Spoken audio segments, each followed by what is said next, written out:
going to Zoom?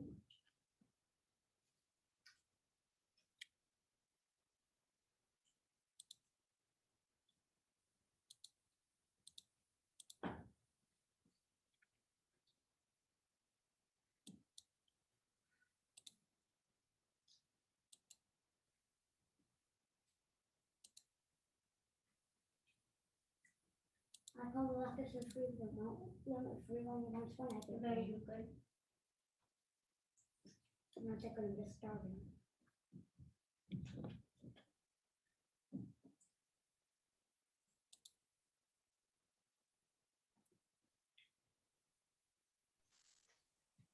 Hello, hello. Welcome, welcome. Hello. Hello, hello. Hey, Hey. Marcia, good to see you. You too. Welcome. It's been too Thank long. you. I know. How you guys doing? Good. I'm okay, so Charna told me about this group only a couple days ago, so I didn't get a chance to read the book. And I actually have never been a member of a book club, so I'm just sitting in just, you know, to see what it's like and hopefully join. You're gonna Sounds love it, good. especially because we have a great book to talk about tonight. It's fantastic. We'll get you right in. Charna's coming in right now, so you can say hi. Okay, good. We'll be Okay, in good. momentarily. Okay. All right, there she is. Here she comes. There she is. Hi. Charna. Hey, Charna. Hey, Marcia. So good you're joining us. You're going to be hooked. That's Oh, it. good. Watch out. Once you get involved in a book club, that's it. Yeah. Yeah. All right, No way out. let's welcome everybody. So Lisa, Dina Malka, good to see you. Marcia, Charna, Sandrine, and of course, Good evening. our fearless leader, Ariela. Thank you as always for leading this group. You know what? Last month, I wasn't able to join. I was not feeling well on the Sunday night of our thing, and it's so happy for our get together. So happy to be back and be present. I'm excited about this conversation. So whether you've read it or not, or read the whole thing or almost the whole thing, you are going to love this conversation. Yeah, it was Good. Yeah. Do you want to give 2 minutes for more people to join, or we should? Let's give like maybe one more minute. Maybe like I'm seeing 8:03. Let's 8:04, and then we should jump in. People may still be joining, but I think we should get started because there's so much to talk about. Yeah, agree. Okay, perfect. All right, I'm gonna mute my. Oh, sorry. I'm gonna mute myself in the meantime. I was too quick on that. Right. And, all right. Yeah, no worries.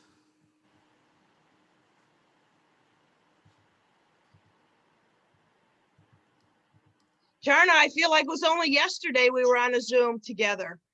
I know. It was almost Right. only. Yeah.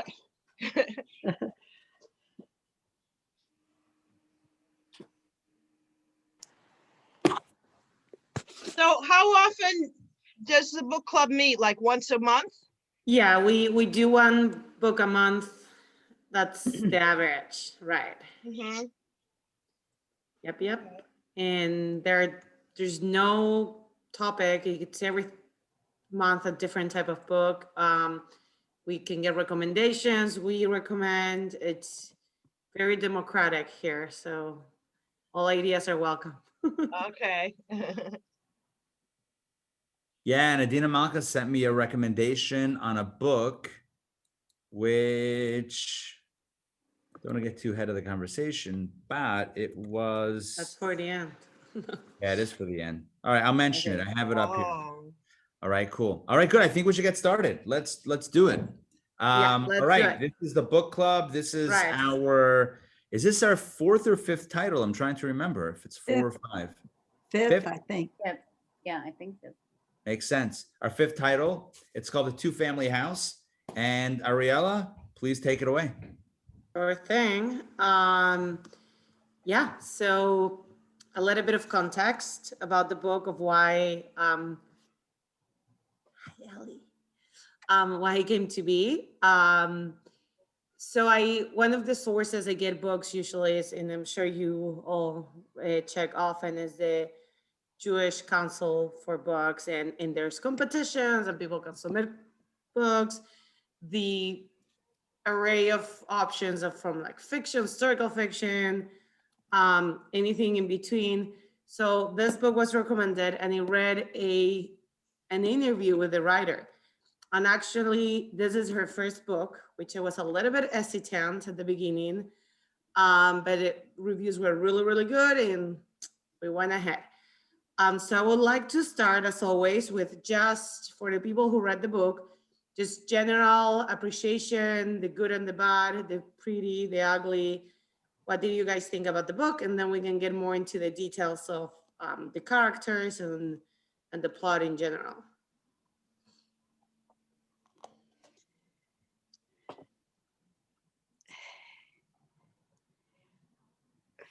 I guess I'll start. Yes. As the book was going on, I was thinking, this is probably the first book I don't like, because I was getting tired of Mort and Rose, and it was just heavy, and it was, I was just feeling frustrated. But things changed, I think, with the bus accident. Right. And other issues came up, but at first I was just like, I was even about to tell Marcia, like, I think this is the first book I like, meh, you know how they say that. Right. But no, all in all, you know, it was written in a different style where I think I don't know how you describe that. She gives you all the information. Right. So actually, I mean, the style of the book is really interesting. At the beginning, when I started reading it, I'm like, there's a lot of familiarity with our last book, which is the author wants you to understand the thoughts in the process of every single character, or most of the characters. In the previous book was every single character. Here was a big part of the characters. So it's a different style, but they both have that similarity. But definitely, you hear the dialogues, and then you hear their internal thought process behind the dialogues and how things made them feel. And I think one other thing before the first, the first chapter, the first section was over. I mean, even way before that, you know what happened. I also knew about Rabbi Solish was in the chair, so I don't know if it's universal. Yeah, so then I'm wondering, well, when is the big reveal going to come out? Right, and right. I can't believe, it didn't come out yet. Are we that's gonna be like, maybe it's a big twist, something we're not expecting. Right. But it's just what we expected. Oh. And I'm just wondering if the sequel will be that Mort marries Helen. Helen, right? I was hoping for that. They find comfort on each other. I don't know if the point of the relationship was sentimental at all, but they definitely find comfort in each other. Right? Yeah. All right. So I talked. Good. Awesome. Okay. Thank you. A little bit of a different take on that, Charna. Like you kind of knew what happened at the birth, what happened, but that wasn't the climax of the story. To me, the climax came it was very unexpected at the end, about how it affected the young couple, about whether they could get married or not. That to me was, out of left field. I was not expecting that. I thought revelation, oh, okay, that's going to be the end. But to me, it was, wow. That's all I can say. There was something in my family that happened about first cousins not being able to marry, and I was completely blown away at the end. Right. There's definitely some, we can touch on that as well.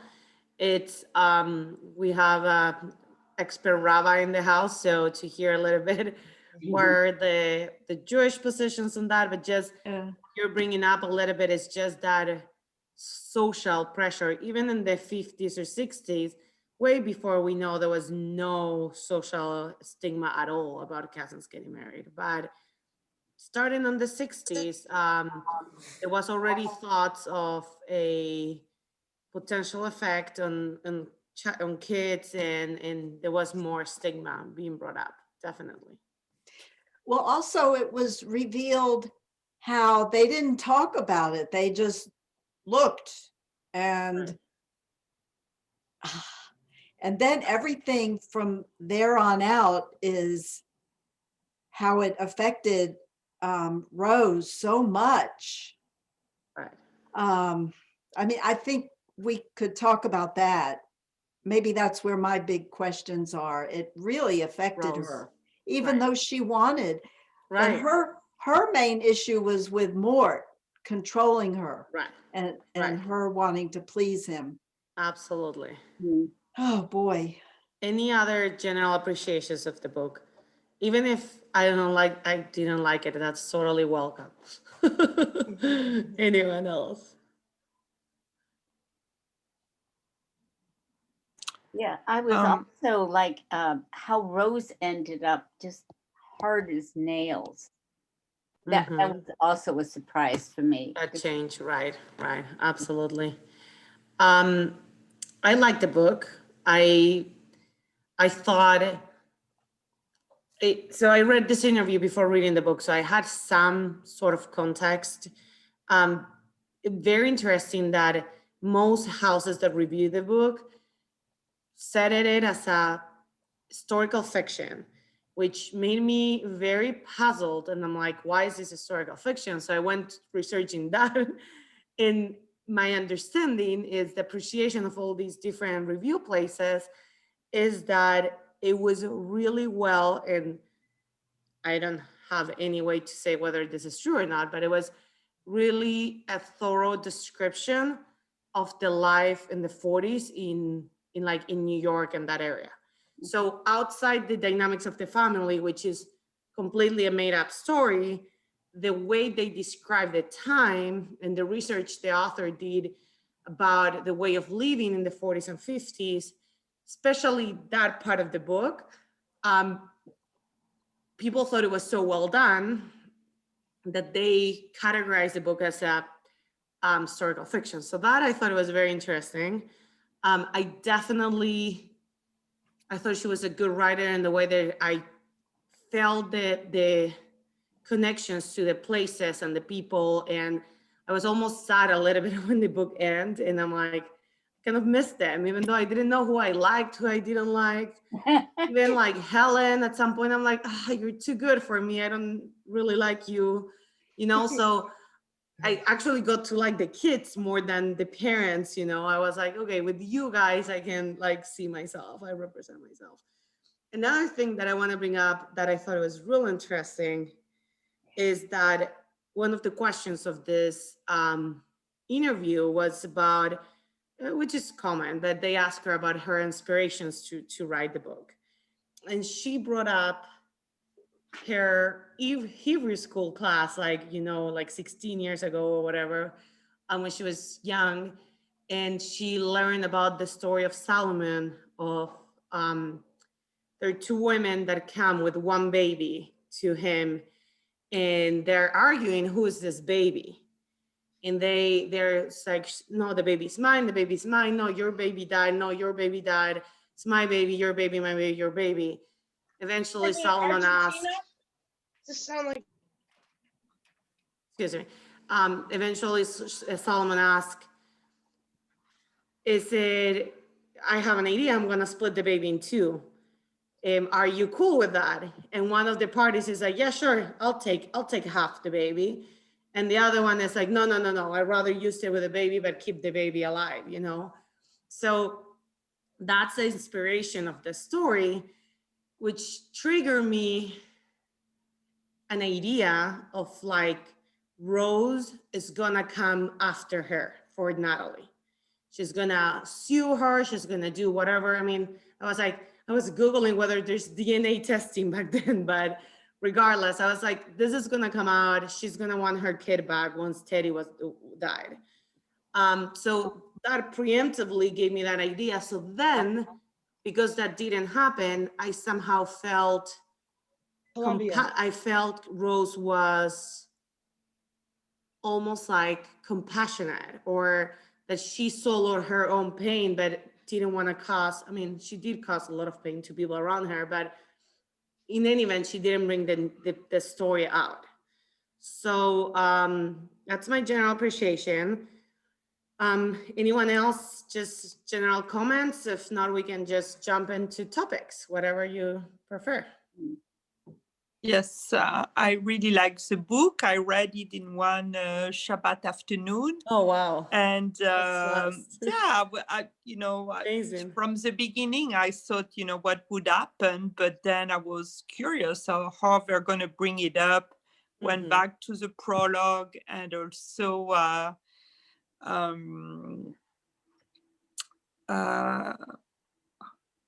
how they're going to bring it up.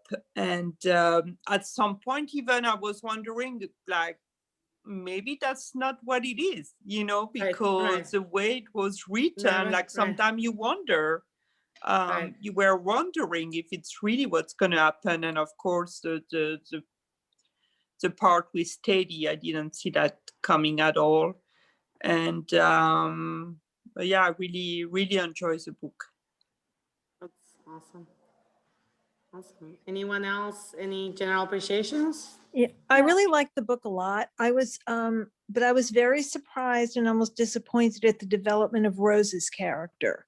Mort became a lot more human and softer, and it was as if his innate character changed for the good.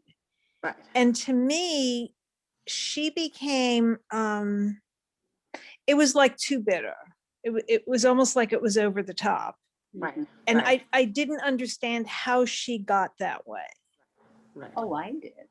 Oh, right. Oh, really? So that's I mean, definitely one of the main topics of the book. I agree. Both of their transformations are very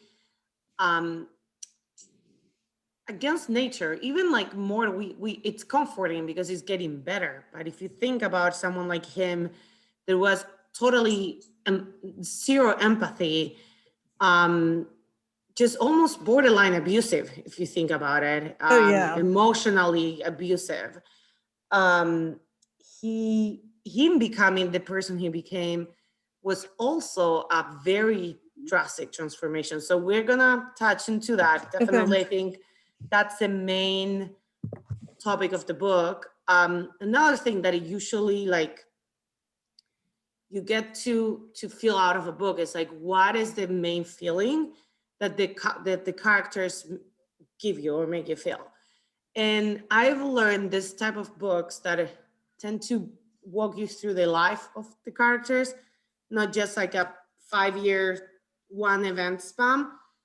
It really aroused compassion, because otherwise I'm angry at them. But life, I mean, we all make mistakes, and at the end, I was feeling like almost like he gave me that type of feeling. I don't know what was the general feeling that you got for the characters and the story and the plot. If anyone wants to share any thoughts on that. If I could just share some general thoughts about the book. So just a few very general thoughts. Number one, I really enjoyed it. I enjoyed reading it. I also, like Sandrine, I think I almost finished it between like a Friday night and a Shabbos day. It's just like all rabbi secrets aside. I mean, like what rabbis do typically on Shabbos, but I also found a way to almost go cover the cover on this as well over a Shabbos. I really enjoyed it. I actually appreciate, I'm noticing I like kind of books that give multiple narrator perspectives, that kind of gives us insight into this character, that character. I like sometimes when the scenes are overlapping and you get like one character's perspective and then immediately the other character's perspective about the same incident that's going on. And like, you see it from one vantage point to second vantage point. I did think that I agree with Eve that some of the character development I wasn't thrilled with. Not only I would say with Rose, but I found in general, some of the characters were a little bit too, what's the word I'm looking for? Predictable, maybe. It was like a little bit too wooden, a little bit too like, Mhm. you could almost predict the dialogue that was going to happen. And not because we know the characters so well, but just because they almost were being fit into certain paradigms or certain archetypes. I really enjoyed it, but I found like some of the character development was a little bit too, I don't know what the right word would be, too predictable. Mm. Well, as far as character development, like some characters had no development at all. They were just names, like Right. Joe and George. I kept having to refer to my Joe and, I mean, they were just names to me. They were, like who was the other one? Mimi and Dinah. I mean, they weren't full characters. They were just names to me. Right. And actually, let me just bring one more perspective about that. The book, she first wrote it only with the 4 adults' voices, none of the kids, no Natalie nor Judith.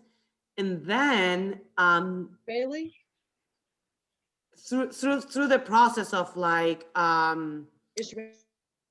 just like going through like reviews and people recommendations, they were like bring one of the kids into the narration and the first voice, and she brought those two. So that's a really good observation, and I really enjoy that like next generation perspective.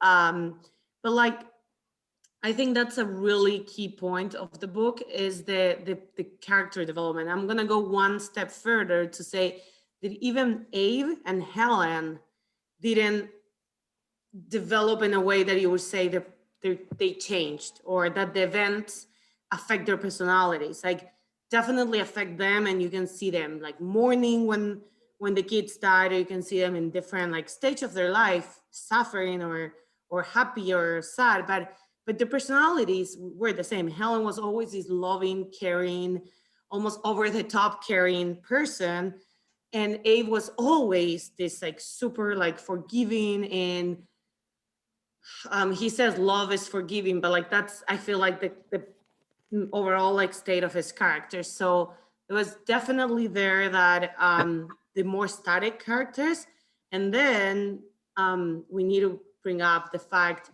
that Mort and Rose completely evolved to almost different people. So I guess my question for you is, you can choose one or the other or talk about both, but what do you think are the events that lead those transformations in their lives? Any thought is welcome. I have my theories, so I'm very happy if we can share it all. Well, I think the beginning of Rose's bitterness was that she was always trying to please Mort. Nothing worked. He didn't pay any attention to his wife or to the girls. And so that prompted her to take Teddy. But even that didn't seem to satisfy him. He couldn't really relate to his little boy that he wanted. And she was pretty pissed about that. I think that was the beginning of her, her just bitterness, and she had sacrificed so much for him, including the baby swap, and she, that was the beginning for her, I think, of this incredible bitterness. Yeah, I agree. Any other thoughts on their transformations, and what were those pivotal events? Well, Natalie Teddy and Natalie getting that math book. And Natalie had a way about her. And somehow Reed was able to speak to Mort in a way that he responded and wanted to be a part of their lives. Absolutely. Yeah, so that was unusual, because I don't think otherwise, if they just found the book, that he would have really been open anyway. But something about the way they approached him or maybe it was just time with him. Right. Yep. And also I think as Judith got older, she knew stuff. She was trying to figure out stuff too. Right. And making friends with Natalie, that could have brought about a change too, Right. Yeah. a shift. That relationship definitely made Mort very happy. Yep. Absolutely. Any other thoughts on their process and just changes? I like, I think it was at the beginning, but Mort was trying to change, and by getting mitzvah point of, you know, I really like that. Like he was trying to be nice to people to get mitzvah point to get a boy. Right. And then the more nicer he was to people, the more people, you know, Right. get close to him, and it was making him mad. And Right. so it was nice to see that. The consequences of his kindness Yes. were not what he was looking for. It's like, and then they asked me how my weekend was. I'm like, yep, that's what happens. Absolutely. Yeah. That was interesting because that didn't trigger a change, because he was able to go out of that point system quite quickly. But yeah, any other thoughts on their changes? I want to comment on what Adina Malka said, and maybe even take it, I don't know if it's a step further, but maybe just a subtle drop different. So you said that for Rose, like the biggest catalyst was just her husband not being happy with her or with the kids or whatever it is. And then, you know, even when she switches the baby for the boy, he's still not, to me, her, I don't know what you want to call it, depression or like that, like closing in on herself, I believe, based on how I was reading the story, is starting even before he gets over the fact that he finally has a boy. In other words, it says that at the beginning he was excited about having a boy, but then eventually it's like, you know, whatever. But I think she was already done even before he was done. In other words, I think her having done what she did to try to make him feel good, I think that itself sowed such, what's the word I'm looking for? Such resentment that would be something she would never be able to get over. And it was done. Resentment, I think, is the key question of Rose just spiral. In other words, the moment the switch is done and she said, and she realizes, I mean, the other one, so Helen is doing it as a chesed, which again, you could argue it's not chesed, it is chesed, but it's coming from a loving place. She did it out of desperation or out of fear or out of whatever. And the resentment that decision, it's in my opinion, irrespective of what actually happens after that, just feeling that she was forced into doing something, giving up her own kid, I think that was done. I don't think there was any turning back from there. That's how I understood it. Right. And then along those lines is the question of why. So it was obviously resentment when she saw the relationship that Mort had with Natalie. She even said, like, you'll have your own 3 daughters. Why don't you build a relationship with them? Mm-hmm. But even when his relationship with Judith started getting a little bit closer, she also was resentful. She also was like, why do you now have a relationship with Judith? Like, why do you care about her? So it was just like, I think at a point in which whatever he would do, it would just be a step down. So like there was nothing from the moment Teddy dies, there's nothing he can do that will like bring back something positive out of her. Alfred, don't turn the light off. And it went just like down from there. So there is definitely that, and I would go one step further about Rose specifically, which I think as good as Helen was not what Rose needed ever, probably even in the beginning, because it was always a source of comparison for her. And it was also always a source of jealousy. Like, she's loved, she's happy, she cooks really well. The first time I went back to check, the first time the apple pie come out, it's way before they are enemies, you know, that it comes the first time they celebrate Thanksgiving together when the kids are very, very young, in they're happy and in their best friends, and she still rely on her.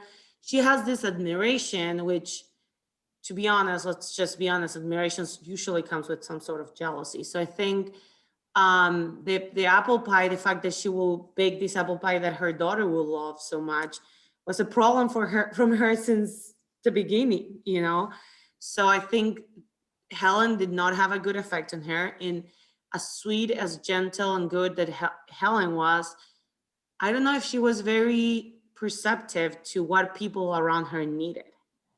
And I don't think Helen was what Rose needed. And even though her stepping up with Teddy probably, I mean, I don't know, I mean, saved him. I don't know if it would have died, but like definitely helped. That the Rose was not up to the task of caring for him. It created more resentment. So all that she had was resentment to everybody around her life. Mm-hmm. And the other thing I was thinking is like, such a shame that like therapy and modern like psychology was not part of their lives there, because really she would have come out of it. Like when they were like describing her after having the baby, I'm like, oh, she has postpartum depression. Like, just treat that, you know, like give it some medication. But like, it's just not what it was done back then, and it just never got out of the hole. So just some help could have totally switched events. But I think that's for more was a little bit more quote unquote obvious is the Natalie effect on him, is the fact that Teddy dies, is the fact that, and with Rabbi Solishu we were talking, I almost felt that he was a very rational bad person. He wasn't really like a bad person in the sense of an instinct to damage people. He just didn't want to be good. And the moment when he realized that Rose was going down, like, someone needs to step up. Like, my kids need someone to relate or someone. So like, it was almost like trying to pick up the pieces of like, even we do it in small things at the day to day. It's like, oh, one is tired. Okay, so I'm going to do that. Or like with our spouses, like we have that like give and take type of thing. And I think for him was like, she's not available for the kids anymore. So maybe I need to step up a little bit. It was horrible when it was both of them. There was some period where both of them were bad. And that when Judith was in high school, she didn't have any parent to get support. Mm-hmm. So that was the hardest time, I think, in the book, like the most depressive. I'm like, these kids have not a source of love or support of any of their parents. So definitely it was an interesting topic there. Any other thoughts about their transformations of characters? Well, just another point about, Rose, how she became so hardened. She was not only jealous of Helen, who was this good, kind, mamala, kind of person. Mm-hmm. She not only was jealous of that, but she was jealous that Natalie was getting all this attention. The daughter that she had given up, mm-hmm. that was the daughter that everyone was just doting on. And she was so bitter about that too. So bitter. Yeah. She was a very complex character and very riveting for me. Mm-hmm.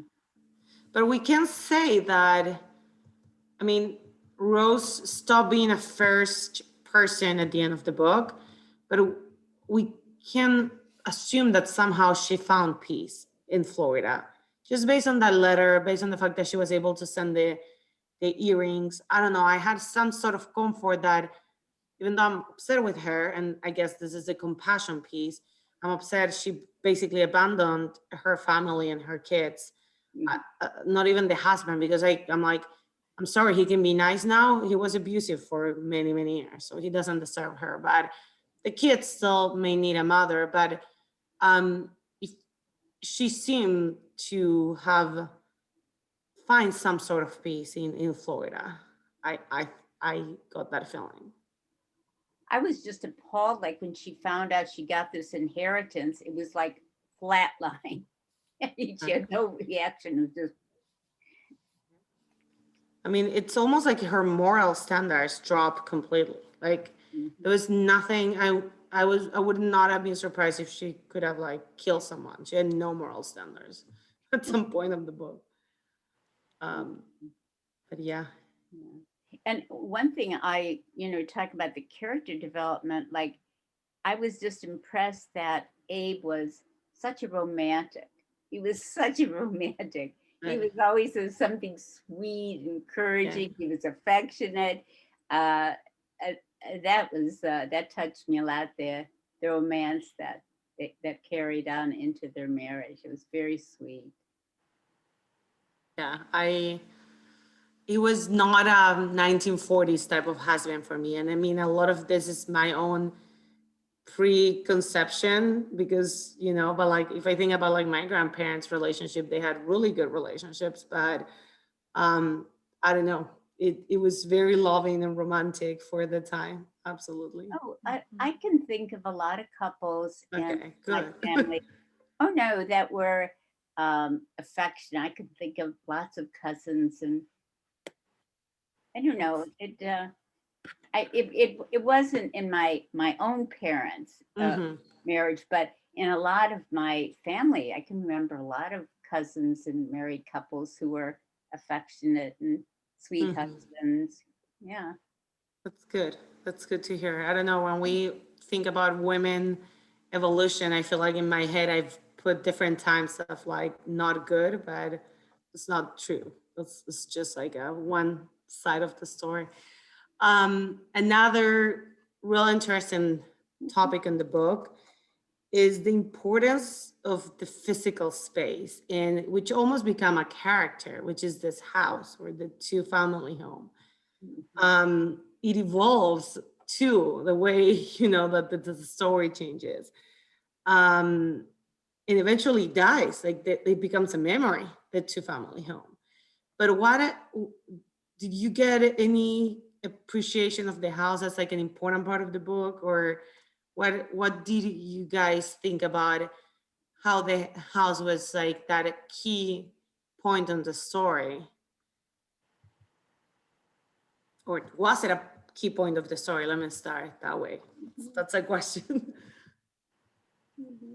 Oh, I mean, like Helen wanted to come down to the little household of all the little women down there, all the daughters. She wanted to escape all the boys and come downstairs where all the girls were.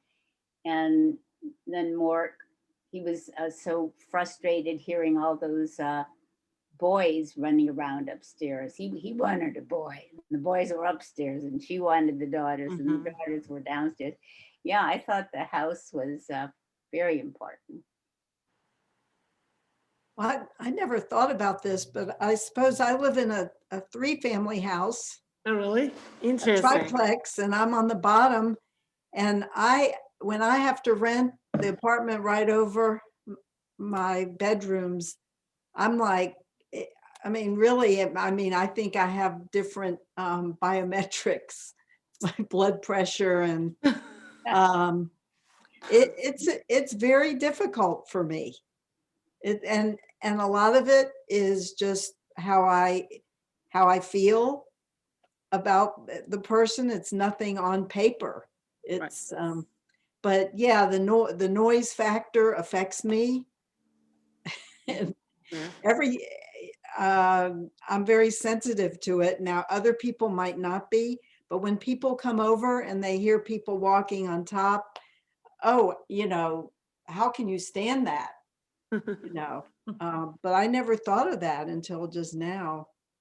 So yeah, it would have a big effect on if other things are going on in your life, I guess, especially it can be magnified. Yep. Of Interesting. course, the mothers never would have been able to make that trade were it not for the house. You know, they thought it was going to be like a communal situation and be okay. Yeah, they couldn't have made that arrangement otherwise. Yeah, so the house somehow was the enabler of the story. It allows the story to happen, but it also was the source of so many of the problems. It was the source of so many of the, as we were mentioning before, the source of jealousy and resentfulness that came from Rose. Even the problems, I'm going back to the bad more, you know, it was the bad or the good one, but when he needed to walk with Abe, or when it almost felt like for Helen, like, this is the best idea, we're sisters, we like, and then for the other family, it was not good for them. But then also at the end of the story, Helen says, we were supposed to live in the two-family house together and raise the kids together. And then that didn't work. So it almost felt that like it wasn't only the enabler because they were at the same place at the same time giving birth of the kids. It was because of like that permission to raise a family, almost like a kibbutz. I was thinking my mom grew up in Israel in a kibbutz, and like everybody is everybody's parents, you know, and like we're all one big family and we love each other. But it's that type of dynamics that definitely almost like enable the story to happen. And then when they leave and this house died, it creates a lot of the crisis, you know? So I don't know, that was kind of my feeling with the house. But yeah, I like the house. Yeah, I think it was really important for Helen, but it seemed only for her. She really liked that sense of, family, you know, being together, and she will go down to, she even mentioned, or she felt lonely sometime with all the boys upstairs, and we come, had a friend in Rose, and I thought it was a little sudden, or, her husband just decided to move, like it was not that important to those three characters. Right. Adult. Yeah. It's a muted character. Well, I think the decision to move was because the box factory, you know, it was like a financial thing, you know, we have to live close, the factory's bigger. That prompt. The factory. Yeah. But I think there was already, Rose was becoming very depressed and very bitter. So there was that hope that would help her, you know, not that it did, but those definitely some hopes. And they didn't look for another house together. They could have, I'm sure it was not hard to find. Yeah. I was going to say, I think that the idea that the house is another character, I think that's a very interesting idea. I think it's very powerful. And I think maybe the only one that realizes that it's a character is Helen. I think she's the only one that gives almost a life to the house. Right. Rose is done, and the guys, I don't think, realize it. I mean, the husbands are like, business, as you said, Adina Malk, right? Business decision or whatever it is, we got to move. And they don't look for a house together. And Helen's like, we had a whole pact. Right, based on the house. Right, it was right. It would have, the rationale or the rationalization for switching the kids is really in her head. The reason why that's okay and that's not horrible, right? Like at the end about like having secret families. The reason why it's not horrible is because there is transparency in the sense that we're all going to be here together, right? No one's sneaking off anywhere else. It's one big kumbaya. So we're going to go upstairs. We're going to go downstairs. You're going to come upstairs. We're all going to be together at the park. It's all going to be one family. That is kind of the structure with the house as the structure, the character that kind of holds it together. Once that house is taken away, I mean, that's really the manifestation, I think, of the breakdown that's already happened. But to Helen, I mean, her mourning of that house is like the loss of a human being. I mean, she's very much, if I'm not mistaken, if I recall correctly, she's very broken about the house. Living, yeah, she Yeah. can't handle it. With the house, she had Teddy. She had proximity to her son, to Teddy. Right. That was Right. why it killed her so much to, move in a separate house. Didn't bother Right. Rose that much because she wasn't that attached to Natalie. She was, as a matter of fact, she was jealous of her daughter. But Helen, not having the house meant not having Teddy. At that point, she wasn't attached to anyone. Even at that point, because they have that scene scene is not a movie, but that part of the story in the park, when they go to the park and Helen is like, we can't leave the house. I mean, we're raising the kids together. Mm-hmm. And she's like, Rose holds her hand for the first time of showing like any sort of love in a few years already. She's like, please do not fight this. I need it. I need to leave this house. So Rose definitely thought it would be a source of new hopes, new life, new beginnings, and it didn't bring any of it. I mean, yeah. So, the house was a very powerful place.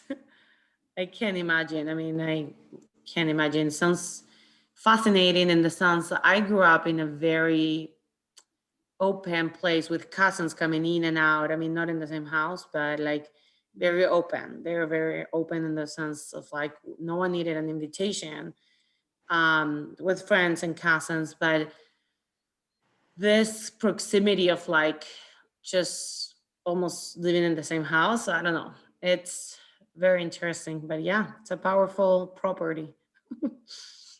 I don't know if we're going to get into this. I don't want to like go jump around too much, but I was Nope. thinking as everybody was talking a moment ago,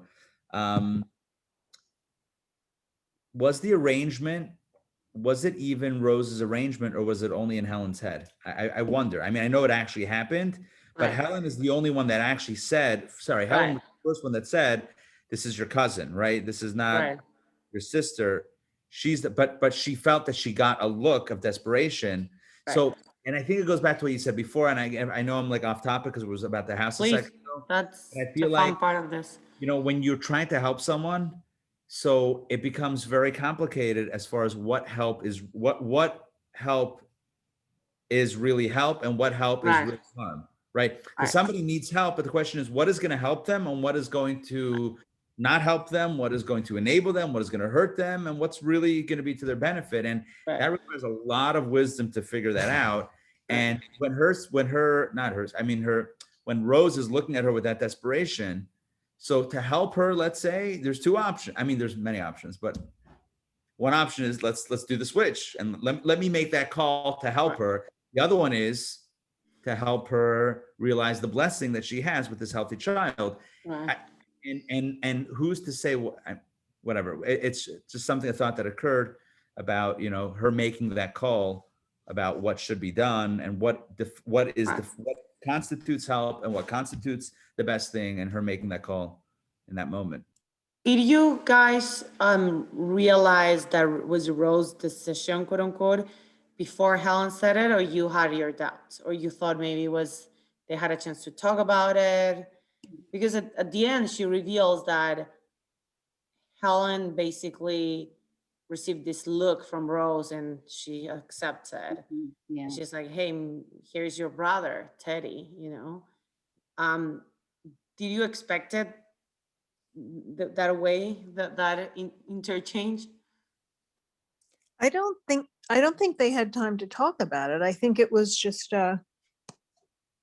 Helen kind of made the decision in response to Rose's look, and Rose went along with it. But you don't know if she actually, Rabbi Solish raised a good point. I don't know if she willingly went along. She might have just been stunned and went along. Right. And didn't have the strength to take it back. It's a hard thing to walk back. And so when they were together in the that then cemented Helen into more of a position of power because she was the decision maker. Right. So no, I don't think it was thought out at all.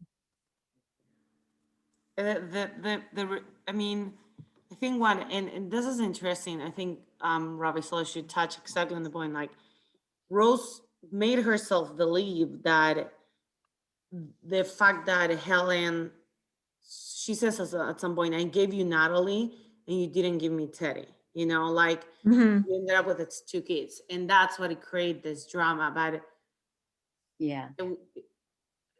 She was broken already. I mean, that sounds, people don't break, but like she was already severely damaged by all her life events from her abusive husband and just having a girl and not another. Like, so I don't know. It was that feeling of like, yeah, I don't know. It's powerful because like at that point, even at that point, I felt like it didn't matter what they would do. It was already too late. There was no good way out for her in her life. But I think if you think about it, if Rose didn't really choose that, right? If Helen, like, assuming this, I mean, it's kind of written like that, but if we follow this train of thought, if Rose doesn't really 100% want it, so then what's happening essentially is she doesn't want Helen's baby, right? She never asked for it, like over, and Eva's correct. Like there wasn't time. It was the moment. It was a snowstorm. There was panic. There was pain. There was a difficult, like all of that stuff is happening. And then she has another girl and she's feeling, I don't know whatever she's feeling. And then Helen makes that decision. Does she ever willingly accept another person's baby, but her baby is being taken away? And so at the end, when we find out that when that dramatic, I guess the final confrontation happens, and she says, as you cited a moment ago, like, you got both kids and I got none. I think that's super telling. Right. That's super telling. What do you think about the Jewish rituals in the book? Like it was the breaking the fast or every time someone died. How do you think that was part of their lives? I didn't think Judaism played that much. I mean, culturally, I think it did. You know, certainly from my childhood, I remember you could not visit any relative unless you went to the bakery and had this white cardboard box with Danish in it. You wouldn't enter a house without that. Possibly you could bring some smoked fish. You had to have something like that. It just, as far as being Jewish, I mean, there was this talk about how they had Thanksgiving and Passover and then the Danish, that kind of stuff, but it didn't seem like they were particularly... Very cultural, right? Yeah, it was... If anything. Yeah. Right. But I think that was very typical of secular Jews at the time. And that was, to me, that was pretty typical. And then even the thing when you start to get more money, you move up, you move out and up. That's so interesting you say it, because the way I grew up in the 40s, there weren't secular Jews. There were secular Jews in the 90s, you know, but like in the US, I know it's different, but still the secular Jews were not necessarily by option, but just by design, the fact that you all live together and there is much more discrimination against Jews. You were all together. And you were much more Jewish, even if you didn't want it. You needed to speak Yiddish. Even in the 40s in Chile, that was like all the Jewish newspapers were in Yiddish. Like, so I was like, oh, there were secular Jews in the 40s. I didn't know that. I mean, you knew pre-war that Germany had many, many intellectual secular Jews, but in my family, it was just not part of the setting at that time. I mean, it happened then. In the next generation, people went all fun different ways, but not all the way back in the 40s. But I guess, yeah, the US got the first immigrants much earlier, like Jewish immigrants. Yeah. Yeah, I don't know. I was, it was, I think Judaism was about life events, like the bar mitzvah or the bris, you know, or about our funerals. Those were done in a Jewish way, or then a few holidays. So probably very typical secular family. Mhm. Yeah.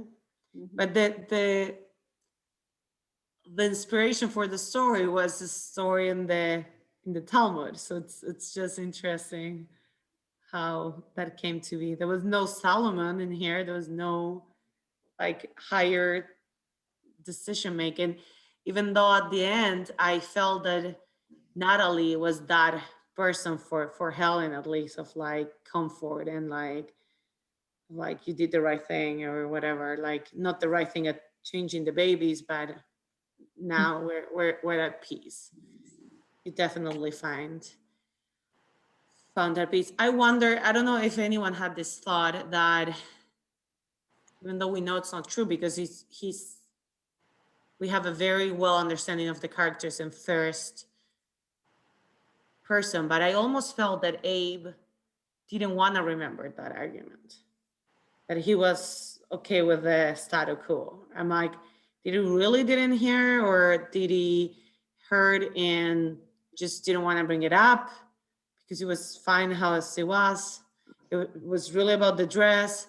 So I don't know. I was very curious. I thought at some point they would reveal that he died knowing. Oh, you mean by his heart attack? Did he really overhear the conversation? Right. I also wondered that. Yeah. Right. Yeah. I don't know, at the hospital, someone kept asking, wait, Helen wanted to know, she was afraid to leave his bedside because when he woke up, she was going to wonder, like, you know, would he say something, you know, about the conversation, and somebody else would be at the bedside to hear that secret being revealed. But it seemed like he didn't. It seemed like he didn't hear it.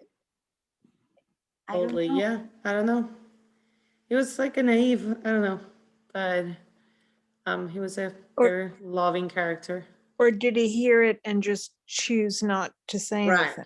Right. And that was I thought it would come up that he knew, but was never revealed. So I think maybe there's a third option, which is kind of in between. Maybe he heard it, but somehow he couldn't allow himself to imagine that that's what he heard. So in his head, he had to almost reinterpret it as a conversation, a dispute about something else. Maybe it was so impossible that could have been what they were talking about, that he, without even knowing it, he just, you know, reinterpreted it, reimagined it, especially given the trauma that he went through. I think maybe another way to ask the question is, did him overhearing that conversation contribute to the heart attack? Oh yeah. Was it completely coincidental or coincidence? I find that hard to, I personally find it hard to believe. I think on some level he heard it, and on some level it harmed. Who knows, right? But that's how I feel. Right. But somehow in his own head, I don't know that he knew, but he was covering it up. I think he was covering it up, but knowing that he was covering up, I think he covered up even for himself. That's right. I think, I don't know that it's true. I'm just saying that's how I was. But I agree. One thing that made me very happy was to hear that Judith had a significant relationship later in her life. Finally, yes. I was a little bit worried that the traumatic experience of seeing her parents' relationship would not facilitate her own interaction with whoever she wanted it. But even it was one line of Dr. Kaplan, I was like, just made me very happy. Just last topic, I know we're running out of time, but I think one very important also concept of the book is this, I mean, I would say like almost like two houses type of opinion. I don't think we still have a conclusion with modern psychology about nature and how we come from the fabric versus nurture, and how much our environment can affect us. I don't know if any one of you saw this documentary about these three Jewish twin kids. Did you? Okay. So while I was reading it, I was remembering of this like three kids. So they're twins. They were born the same day, same mother with very severe psychological conditions that she ended up, I think, committing suicide, the mom. But then the kids were part of an experiment, which is horrible. Let's not even go there. But in which they were put in different houses. No one knew they were part of the same family, the families that adopted them. One was like lower middle class, one was upper middle class, and was like a very wealthy family. And the doctor who did the adoption, Jewish doctor, Jewish everything, but again, let's not go there, follow them along to see how they would develop, whether their family who adopted them would be the major influence on their life, or how they came to be from a mother that was severely, she had a schizophrenia and other very severe psychological conditions. And I mean, that's a different story, but I think that I kept thinking about that while reading the book. And what do you think it was more powerful in the two kids, or what do you see more? I don't know whether this was at all something you thought through. I thought about it a lot with the character of Mort, that there are some people, they just come out that way. I was very happy that he was able to develop into something else. Amazing. It just prompted me to think a lot about that. Right. Yep. Absolutely. That And power also, of change. Yeah, I was gonna say, and also Natalie. I mean, having, grown up in one family, but being Mort's kid, but having an affinity toward math and kind of, that type of, yeah, I don't know. Yeah, the math piece was definitely something you think just it's how they come along.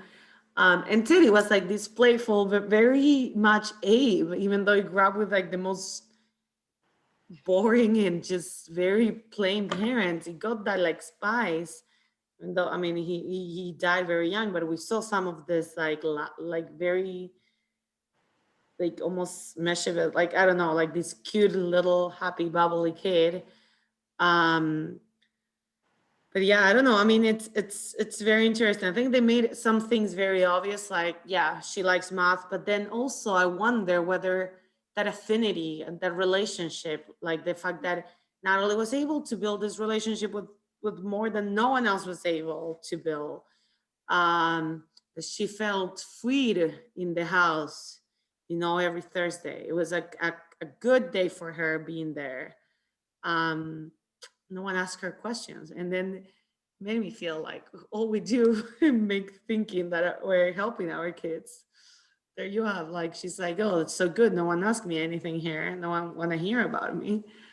So it's all about perspectives, but yeah, I think it's probably both, but it's very interesting to see how they came to be, that balance between how they're born and how they're raised, these kids.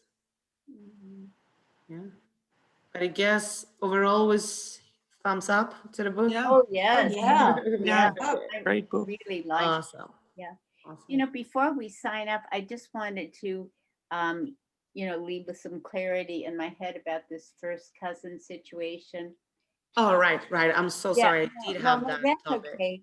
I think it's been addressed in part, but I think Ariela, you were saying that with genealogical testing now, but I know when back, I don't know, the turn of the century, it was just not allowed, as far as I know, for first cousins. And I wanted to know, is that okay now, Rabbi? Do first cousins get married now, or is that still a thing? We don't do it, or? You're asking a great question. You're asking a really great question. So there's nothing halachic in Jewish law against marrying one's first cousin. It's not against Jewish law. It sounds to me, and I don't, I know individuals, I mean, not my generation, but, a generation before that did marry first cousins. So, it's what I'm thinking is maybe in some places or in some communities, it was taboo, more taboo, less taboo. Maybe the taboo was associated with a Jewish consideration, but there's nothing in Jewish law that actually prescribes it or that says that it's not okay. But So, Rabbi, It if you were happened in asking Shtiso. oh, hold on one second. Eve, go ahead. Sorry. okay, so if you were asking for a bracha for a union, a marriage, would you get a bracha if it was a first cousin? That's a really good question. It's a really good question. I think it would be a cautious bracha. It would be cautious. Okay. It would be saying, now, I mean, I happen to know a Chabad family. Again, not my age, but older, and the first cousins. And unfortunately, a number of their kids had developmental challenges and passed away at a young age. So would you get a bracha? I imagine that they probably wrote in for a blessing to the Rebbe and got a blessing.